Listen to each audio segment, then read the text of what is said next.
Alright, this is my de facto open my mouth and just start speaking with no idea where it's going to go video. The color red is, by Divine Ordinance, the king of colors. And so it's just a fascinating study of everything that God ordained to be read in this story. Very, very fascinating.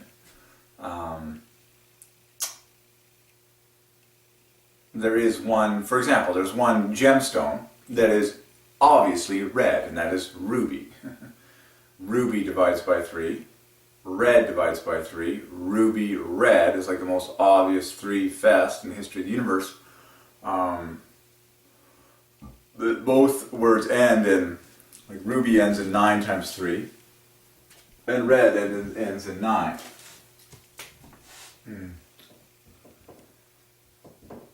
Ruby, red. So these two guys get together to make 9. These guys make 999, 27, and then the R in front is 99, in both cases 18.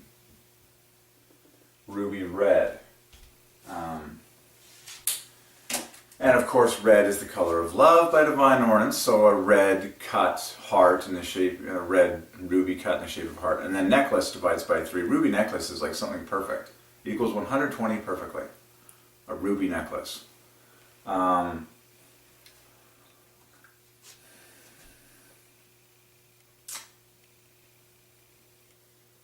these little things that God ordained in the story of His story.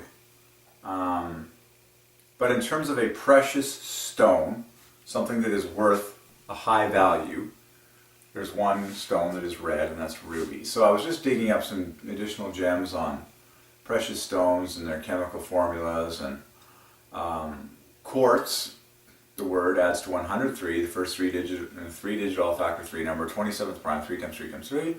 And quartz is of course made of silicon and oxygen. Silicon is element 24, 888, I believe. No, that's chromium, sorry. Fine silicon, whatever it is. But all I know is that silicon as a word divides by 3, as does oxygen. Like silicon, the bookends knit together to make 33, all the center letters divide by 3. And then I got some awesome gems on, like amethyst comes from the Greek word which means don't, or not drunk. Not drunk, and that even members of the Catholic Church to this day will wear an amethyst ring. And amethyst adds to 111 perfectly. Like, you just keep going. It's just like, man, how many quirky things are there going on that are just mathematically like 3-fest gorgeous. But I've always been calling this stuff gems from the beginning. So I'm fascinated in particular about the names of gemstones. And then knowing that red is the king of colors. Obviously diamond equals word. We've had that gem for a long time. But that red is the king of colors. I'm just quite fascinated by rubies in general, and they're mentioned quite a bit in the Bible, especially compared to wisdom and knowledge.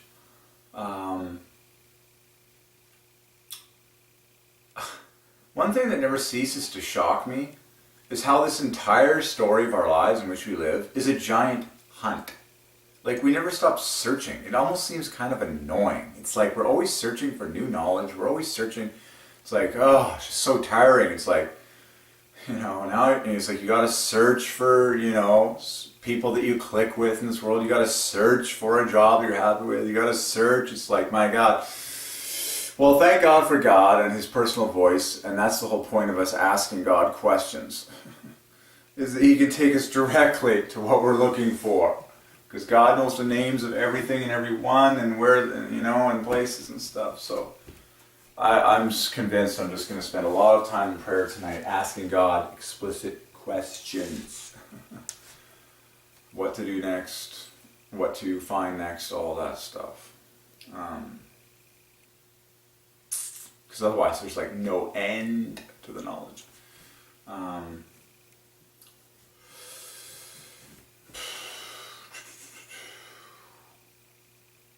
yeah, so I think that's what I'm going to do tonight. I'm going to have a real asking God session. A lot of questions. Because this knowledge is infinite. This is a task that thousands of people can partake in.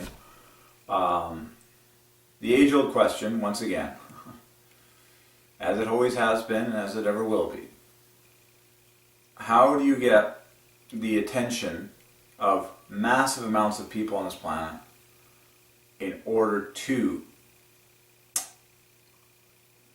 baptize people in the knowledge of God? How do you get willing, listening ears? So I'm probably going to have some personal prayer time right now, fall in love with God, and hear His voice in person, because that's the most important thing. That's what we all have power to do in our own lives. We don't technically have power over other people. And see what He says for the next steps, because all this has been extremely fascinating and mind-blowing beyond all reason. But I need to hear His voice on where we're going to go next, and what He wants to do with all this continually.